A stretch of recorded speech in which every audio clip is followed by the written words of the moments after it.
Michael Landon's former home is located at 1220 Amalfi Drive, Pacific Palisades, California, a quiet, upscale neighborhood nestled between the Santa Monica Mountains and the Pacific Ocean. The house, built in the 1930s, was remodeled several times during Landon's lifetime and became known for its ivy-covered facade, expansive garden, and long, winding driveway. After his death in 1991, the house passed through several owners until it was purchased again in 2023. In late summer 2023, Mason and Alyssa Whitmore, a couple in their late 30s, moved into the property with their 8-year-old daughter, Emily. Mason was a software developer who had recently sold his tech startup, and Alyssa was a former fashion editor turned floral designer. They were drawn to the home not only for its beauty and privacy, but because of its connection to classic Hollywood history. Alyssa had grown up watching Little House on the Prairie and saw the house as a nostalgic dream come true. They were told the property had undergone extensive renovations, but that the original bones were still intact: hardwood floors, Spanish tile in the kitchen, and even the fireplace Landon reportedly designed himself. The first few weeks were peaceful. Alyssa began planting her own flower beds, Emily explored the sloping backyard, and Mason set up his office in the converted guest house. But then odd things began to happen. It started subtly. The old grandfather clock in the hallway would chime at irregular hours, even though it hadn't been wound. Lights flickered in the upstairs hallway, always around 3 a.m. The family dog, Toby, a golden retriever, refused to go into the study that overlooked the garden, growling softly whenever he was near it. Alyssa brushed it off, attributing it to the quirks of an old house. Mason, more skeptical, began checking the electrical system. Nothing seemed out of order. One evening, Alyssa found Emily in the old sunroom, talking to someone. When she asked her who it was, Emily calmly said, "The nice man who used to live here." At first, Alyssa assumed it was her daughter's imagination. But Emily's descriptions were chillingly specific. "He has silver hair and kind eyes. He likes to stand by the fire. He said he built that fireplace.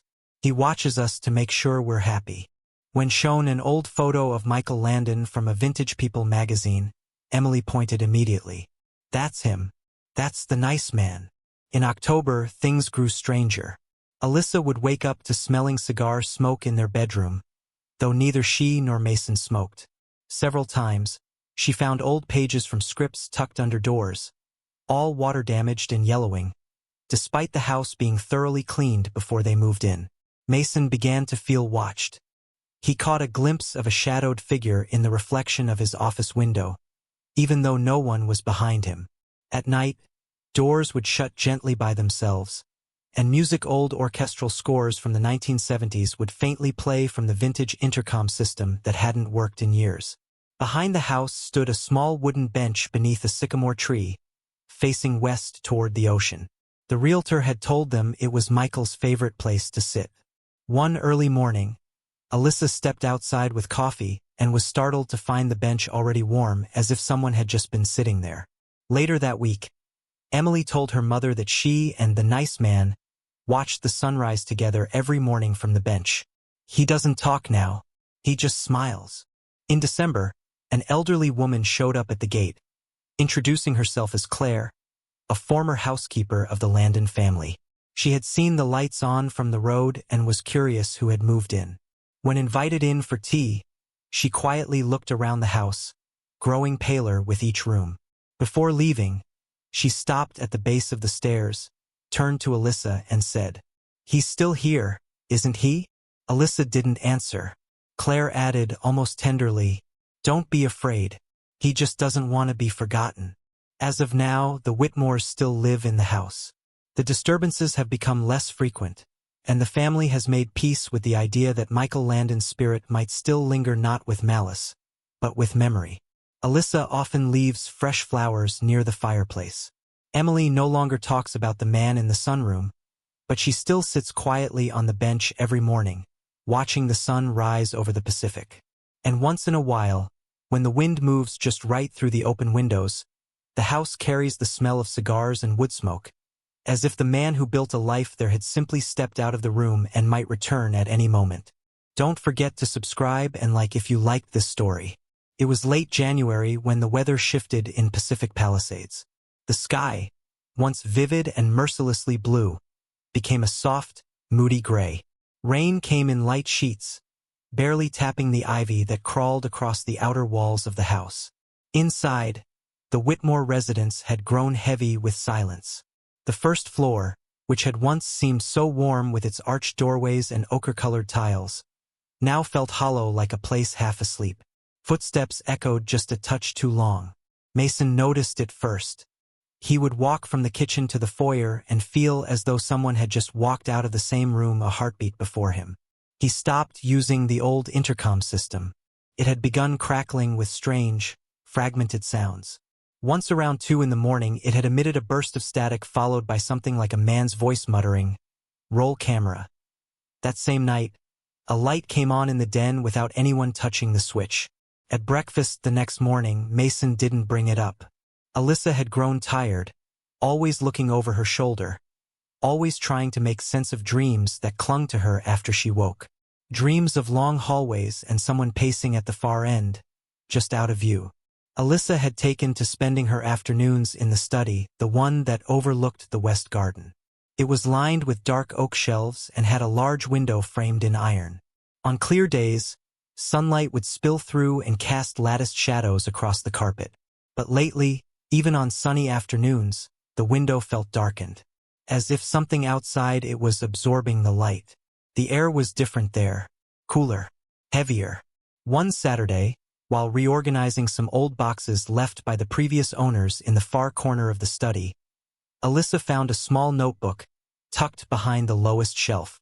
Its cover was cracked leather, and its pages were brittle. Inside were handwritten notes, not poetry or stories, seen outlines, script ideas. A date 1987. At the bottom of one page, in elegant script, were the initials ML. She sat there, cross-legged on the floor, flipping through it, tracing her finger over the lines. There was something oddly tender in the way the writing curved, as if the man had poured more of himself into the page than just ink. When she looked up again, nearly 40 minutes had passed. That evening, after Emily went to bed, Mason was in the garage cleaning out a corner that had smelled faintly of mildew since they moved in. While dragging out an old chest of drawers, he uncovered a small, square panel in the concrete barely visible beneath a thin rug. It wasn't part of the house's blueprints. With effort, he pried it open.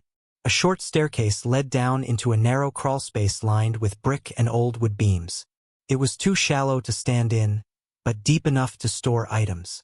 His flashlight beam caught the edge of a trunk and a stack of what looked like rolled carpets. The air inside was almost sweet, a cloying, earthy scent, like tobacco and cedar. Then, as he began to crawl in, he heard it. A low murmur. Male. Just a few words, barely audible. Sounded like, "Don't let them change it." He froze. The flashlight flickered. Then silence. Mason backed out quickly and sealed the panel.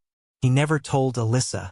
It was a Thursday morning when Emily complained that someone had been walking in the hallway outside her room all night. "Not loud walking," she said. "Soft walking, like they didn't want to wake me, but I could still hear it."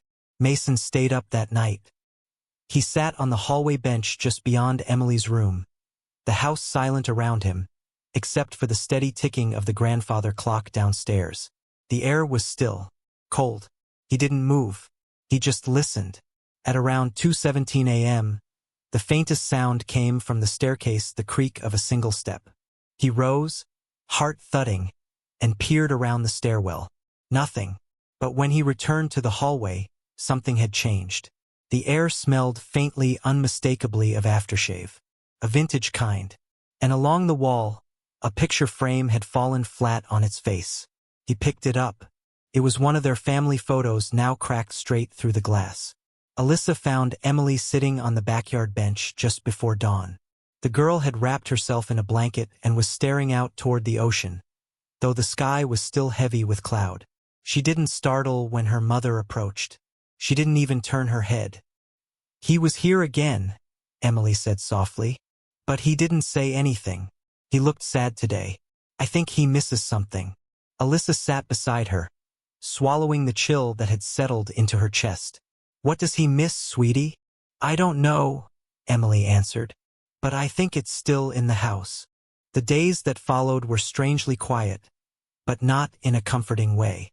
The Whitmores moved through their routines with a kind of caution, as if the house itself were listening.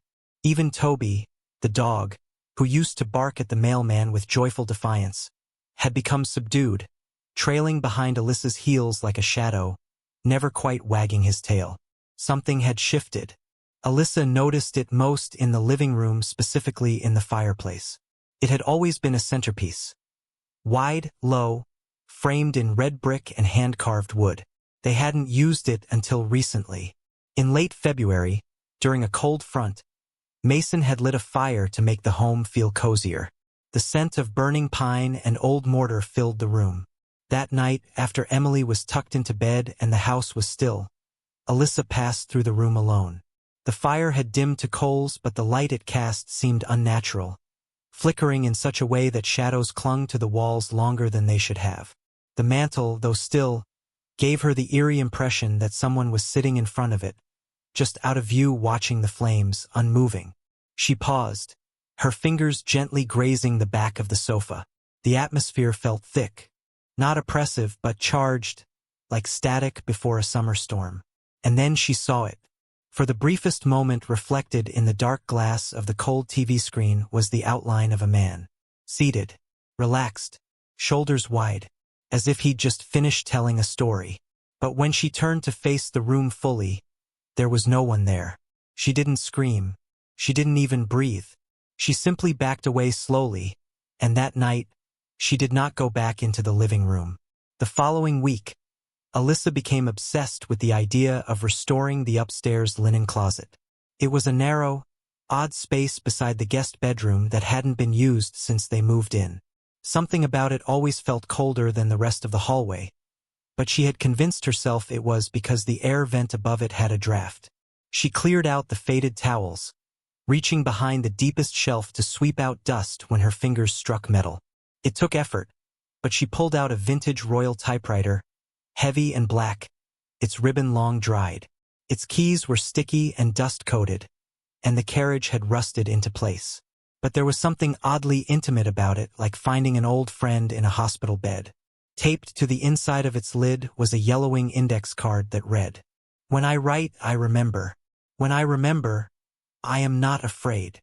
ML." Alyssa carried it downstairs and placed it on the table by the window in the sunroom, next to her houseplants. It became a quiet fixture there, unmoving, untouched, until 2 nights later.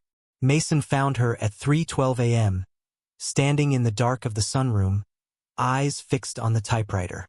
The only sound was the slow clack, clack, clack of a single key striking over and over, even though no one was touching it. When he turned on the light, the sound stopped. The key stuck in mid-air. The letter it had pressed was M. Mason had spent years in tech. He believed in circuits and logic, not superstition. But even he was running out of explanations. One morning, in a half-hearted attempt to ground himself, he returned to the crawlspace under the garage. This time he brought a better flashlight, gloves, and a flat metal rod to lift anything that might be buried in dust. He crawled in, and the air was just as he remembered. Strangely sweet and cold, like the inside of a cedar chest left to rot. Behind the rolled carpets, nestled between 2 old bricks, he found a film canister. It was small, unlabeled, and rusted shut. He brought it inside, cleaned it off, and after calling a friend in post-production, arranged for the film to be digitized. The footage was silent, black and white, faded. It showed a young Michael Landon, shirt sleeves rolled up, hammering nails into what looked like the very framework of the house. He was laughing, smiling, and then, at the end, there was a single shot, strange, almost out of place, of Landon standing alone in the doorway of the study, staring into the camera, not smiling anymore. Behind him, the house looked exactly the same as it did now. One morning, Alyssa walked into the kitchen to find Emily coloring with her water-based markers. She was unusually focused, tongue tucked between her teeth, shading the outline of something carefully. When Alyssa looked over her shoulder, her stomach twisted. It wasn't a house or a tree or a family like Emily usually drew. It was the living room, almost photographically accurate. The fireplace was drawn in detail, and seated in front of it in a soft orange glow was a man. He wore what looked like a collared shirt and had his hand resting gently on a book. "He looks peaceful," Alyssa said quietly. Emily nodded. "He is now. But he wasn't at first." A pause. He was waiting for something. The last days of March brought a strange kind of warmth to Pacific Palisades, not the crisp spring sun of postcards, but a still, golden heat that settled over the house like a blanket. The vines outside thickened. The wooden beams inside creaked more at night. And inside the Whitmore home, the air felt expectant. Alyssa had begun sleeping with the bedroom door open. She no longer feared the quiet sounds at night, the creaking floorboards, the gentle clicking of the old intercom system, even the occasional soft knock on the wall near the stairwell. It wasn't terror anymore. It was sadness. A slow, aching sadness that hung in the corners of the house, the way a song lingers after the record has stopped spinning. It was April 3rd, a Sunday, when the power went out during a cloudless afternoon. No wind, no storm, just sudden silence. The hum of the fridge stopped. The thermostat blinked off, and the vintage intercom let out a soft, final breath of static. Mason was in the kitchen, arms elbow-deep in wires. Alyssa was upstairs folding laundry. Emily had fallen asleep on the window seat beside the staircase. It was Toby the dog who noticed it first. He lifted his head and padded silently to the living room, standing just at the threshold. His body stiffened, tail down. He gave one soft, barely audible growl, not in fear, but in recognition. Alyssa stepped out from the hallway, called to him, but he didn't move. He was staring at the fireplace again. Though cold and empty, it was flickering, but not with flame, with light, a subtle orange glow that moved along the brick as if it were being reflected from something or someone inside. Mason came down next, flashlight in hand, and froze beside his wife. They stood there, both staring, and for the first time they both saw him clearly. A man, sitting in front of the fireplace. Not a ghost in the Hollywood sense, not transparent, not moaning, not twisted or terrifying, just present. He was solid, yet bathed in that impossible light. Shoulders strong, hands folded gently in his lap. His face turned slightly toward the flame that wasn't there. He looked like a memory that had chosen not to fade.